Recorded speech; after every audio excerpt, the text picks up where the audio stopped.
Hi everybody, I'm Zilla Blitz and welcome. Today we're going to start a gameplay session with the Men of Iron Tripack from GMT Games. Specifically, we're going to play the Agincourt scenario, recreating the famous battle between England and France on the 25th of October, 1415. Now this is episode 0. In episode 0, we're going to take a look at the map, take a look at the battle setup, talk briefly about the history of the battle, and then we're going to also go through some of the core mechanics that are involved with the game. So you aren't familiar with how the game plays, this will help you enjoy the replay that starts in episode 1 after this. If you are familiar with the game, and you're familiar with the history of the battle, you might want to jump into episode 1 once that gets released.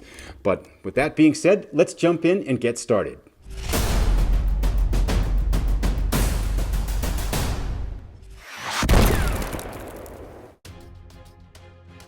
Let's do a quick overview of the battle, which happened on October 25th, 1415, as part of the 100 Years' War between France and England. Now, this battle, again, was immortalized in the Shakespeare play Henry V, and it's certainly up there with one of the most notable military victories in English history. Henry's army had been ravaging the French countryside, and they were trying to escape to English-held Calais because they had been hit hard by disease. Henry had about 6,000 or so troops left. English force, an English army, French army, about 4 times that size, cut off their escape. About 80% of the English troops were longbowmen, so Henry had them drive stakes into the ground to protect the longbow's position and then try to funnel the French troops towards the men-at-arms who could fight them hand-to-hand. The French forces had been drinking during the morning. They were unsure. They were completely disorganized. It was a mass attack, and basically the French threw themselves at the English lines, and it was a massacre. The longbows tore them apart. Over 6,000 French casualties to about 600 for the English, and then established kind of a run of dominance for England in the 100 Years' War after that. So that's the battle we're going to try to recreate today. Now let's talk just a little bit about the terrain. These stakes, as we mentioned, are going to protect the English longbowmen. It makes it very difficult for the French forces to attack across these stakes, and their mounted units, they have a few mounted units on horse, they cannot even attack across these stakes. Other notable aspects of terrain. Road in clear, these here have a movement cost of 1 point. However, clear terrain, to reflect the muddy and kind of soggy conditions of the day, actually costs 2 movement points, which is going to make it harder for the French army to get around. We'll also notice that on either side, on the east and west side of the battlefield, with north to this part of the map, there's a lot of woods, and the woods are going to impact both movement and provide some defensive bonuses as well as blocking line of sight. And down here on the very western edge of the map, we do have the town of Agincourt. So this is also this tan colored area represents a little bit higher terrain, which actually shouldn't impact the battle all that much. Let's take a quick look at the combatants in the battle. The English forces are in the red, and the French forces will be blue. And just a little bit about the unit information here. The top left corner is the unit ID, so this is an ID number of 3. It doesn't have any impact on combat or movement or anything. The +1 reflects the unit's ability to defend against kind of shock and charge combat, basically a melee type of combat, with a higher positive number being disadvantageous to the defense. So longbows are a +1. In other words, they're not really good if they're hand-to-hand combat. If you get in close with them, they're in trouble. The type of unit is underneath that factor there. So here we have LB for longbow and DM for dismounted men-at-arms. In the bottom right-hand corner is the movement factor of the unit. We can see that the English troops are mostly going to be longbows here, and then this dismounted men-at-arms. So the vast majority are longbows. These stripes that you see of different colors across the bottom of the units indicate which battle, or in other words, which group of the English army or which group of the French army these units belong to. And there is kind of a command element, a command mechanic to the game that we'll talk about momentarily. The French forces have a few mounted men-at-arms, so units on horses, they can be unhorsed if they have a relatively adverse combat effect. You can see their movement's a little bit faster at a 6. They also have ranged units, both archers and crossbows, which are not as effective as the longbows. And then lastly, they have some dismounted men-at-arms. The majority of their forces will be these dismounted men-at-arms, foot soldiers moving forward to attack the English. Let's take a quick look at the leaders in the battle. The 3 English leaders, Henry, Thomas, and Edward of York, are on the right-hand side, the 4 French leaders. The French army was not led by their king, Charles VI. He was veritably insane and suffering from mental illness. So Charles II, from Orleans, was the leader of the French forces this day. Valérand David de Rambures would be the leader of the archers and the crossbows on this day, and then these 3 groups have men-at-arms and mounted men-at-arms. Now, let's talk a little bit about the counters here just to help understand what we'll see as we see the battle go forward. The top right number is what's called the activation rating. This is perhaps one of the most important numbers for a commander, in that the higher the number, the better that this leader is going to be able to hold the initiative for their side. And we'll see how this works as the battles progress. But basically, there aren't so much turns in this game as there is a back and forth seizing of activation and initiative. So one side will get a chance to do some things, the other side's going to react to it, and then the English side's going to try to hold that initiative, and the French is hopefully going to get it back, and it's going to ebb back and forth that way. So the bigger this number, the easier it's going to be for a commander to hold the initiative for their side. So as we can see here, Henry has a 6th, which is a very effective activation rating, whereas all the French activation ratings are 3, meaning they have a 40% chance at best to be able to hold on to activation. Edward of York is pretty good, and then the weakest English commander here is Thomas. So we'll see how that all plays out as we go forward into combat. The number in the middle, this lower number, a 3 for Henry and a 3 for Thomas, and all the 4s for the French leaders, this is basically their command range. It's the area within which units can be under their command. And a unit can very well also be out of command if they've gone beyond this range. And there's some other circumstances where a unit can be out of range and yet still under command if you have a contiguous line of units.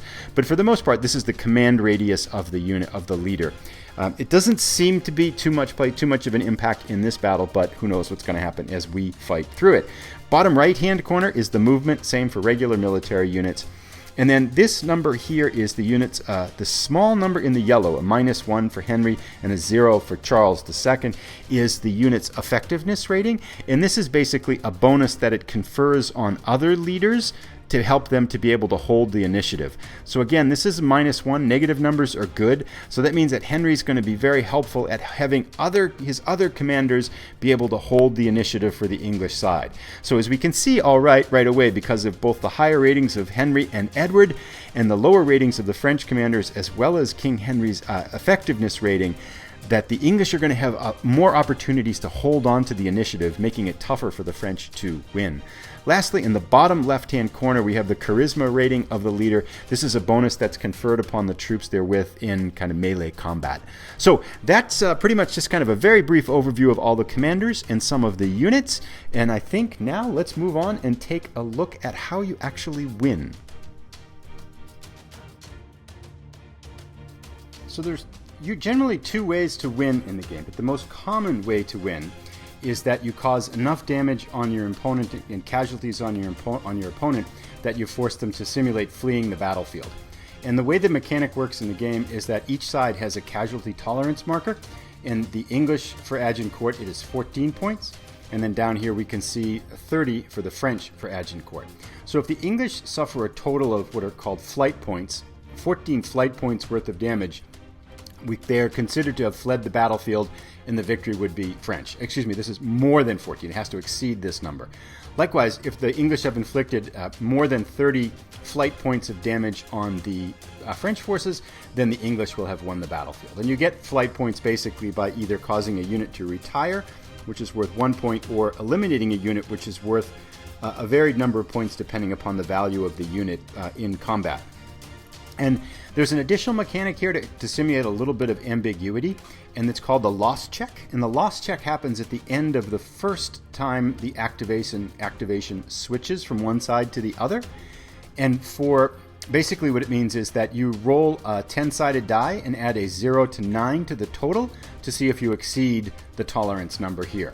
Now, in a special rule for Agincourt means that the French don't get the benefit of that 10-sided die to check for the English losses. So the English have to have suffered 15 or more loss points exactly, anywhere beyond 15, in order for them to lose. Whereas for the 30 number, when we do that loss check, we're going to roll that 10-sided die, add that to the French current total to see if the English would win. So say, for example, if the French have suffered 23 flight points worth of damage, and we roll a 9. 23 plus 9 is 32. That would exceed their number, and the English would instantly win the battle. So that's how the one and the victory conditions generally work, and how they'll probably work in this scenario. The second way that an army can win the battle is by causing the other side to use up it's basically a time loss. And you can see that track down the bottom here on this general point track for Men of Iron. The aggressive, this is basically a mechanic that prevents what should be the aggressive side historically from kind of dallying about too much. And basically how this works is that the English can pass when the activation comes to them. And if they pass, basically saying we don't see any benefit to moving, then the time track is going to get reduced by 1 for the French. Basically saying the French aren't pressing their advantage enough, so time is proceeding and they've lost their chance. This number is going to start at 12 for the scenario and has to go all the way down for 0 in order for the French to run out of time and lose in that way. And I've played this scenario a couple times now, and I haven't had one time where it seemed to make sense for the English to pass on a turn. So I think it's highly unlikely in this battle, and the way we're going to play it, that we're going to see this general time track come into effect in the combat. So here is an overhead view of the setup for the battle. We can see the English forces here drawn in a line with their longbows behind the pointed stakes and dismounted men of arms in the gaps here. We can see 4 French battles or groups here lined up ready to attack. This red banner here is Charles, the leader, in mostly mounted men of arms and then dismounted men of arms. Behind them is Ramboret's battle, which has their archering units, the archers and the crossbows here to the west side of the map. Then more dismounted men-at-arms and men-at-arms for the other 2 French battles in the background. And you can see already the congestion that the French are facing with. And this brings us to an interesting point too, which is the stacking rules on the game. This is a very low stacking game, so you can only have 1 military unit per hex. Now there are a few exceptions where a unit can move into a hex, often not generally a good thing that can result in like trampling and disordering of units and things like that. But as a rough overview of stacking rules, you have 1 military unit per hex throughout the course of the turn. That means you can't even move through another hex that has one of your units in it. So this simulates basically the formations of the time, and that if you were to kind of go through one of your own units, you're going to create all kinds of confusion and delay and chaos and things. The exceptions to that are the leaders, which can freely stack with other units, and then the standard. Each side has a rallying standard. This is the French flag over here, the English flag over here, and those don't count to stacking limits as well. If we have any edge cases that come up in terms of retreats or things like that, we'll mention those as they come up in the course of the battle. But you can see now that with these stacking limits, one of the challenges for the French side is how do they maneuver this big pile of units forward, be able to kind of successfully engage the English forces. It's also worth understanding the facing mechanic within the game. So units do have facing, and you face them not to a hex side, but to a vertex. So this longbow is facing towards this vertex, and all English units face north to start the battle. All French units face south to start the battle. These 2 front hexes here are considered the front area of a unit. The side space coming out this way is considered its flank. And then, of course, these 2 hexes to the rear and any range out behind that in that triangular shape would be considered the rear part of a unit. And we'll see how that comes into play as different combat works out. There is a great advantage to being able to attack from a flank, or being able to have the units in both positions, front and flank, creates some pretty strong benefits to an attack, especially a shock attack, if that were to happen. There are 3 types of combat basically in the game. One is ranged combat, the other is shock combat, which is basically melee combat, and then another form of that melee combat is what's called as the charge attack. So let's start by taking a quick look at how ranged combat works in the game.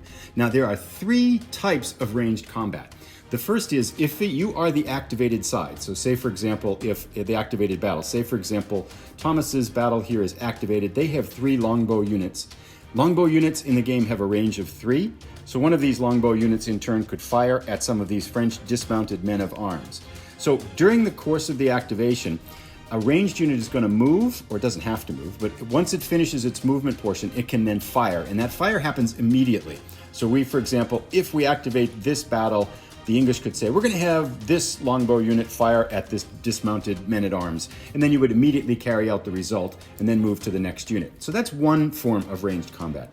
The second form of ranged combat is when an enemy unit moves in front of or moves into an adjacent square to a ranged unit. They get reaction fire.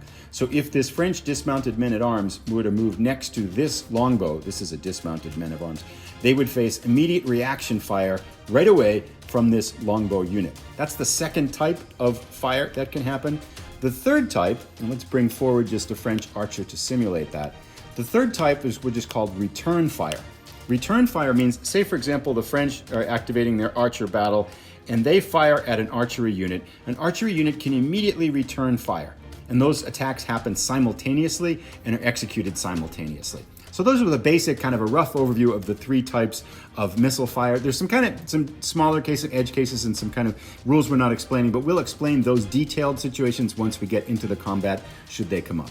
And one further note too, you can see that reaction fire creates a lot of challenges for the French units. So for example, say they move up in here, they are immediately, in order to engage this, they have to survive the reaction fire from this longbow at basically a range of 1, which is a pretty murderous rate. That is very likely that this unit's going to end up disordered and be less effective in their attack. The second type of combat that can happen is a shock attack, and that's basically where you get a ground unit adjacent to other units at the end of the movement phase, and then you designate all your shock attacks before you execute them after you moved all your units and all the ranged units and reaction fire has happened. So say for example, if this unit were here, the French player can say, okay, we're going to have a shock attack by this unit here. Now you have to attack both units you're in front of with an edge case, so it's going to be 1 against 2. So kind of getting enough units up here to this front line for the French is going to be challenging.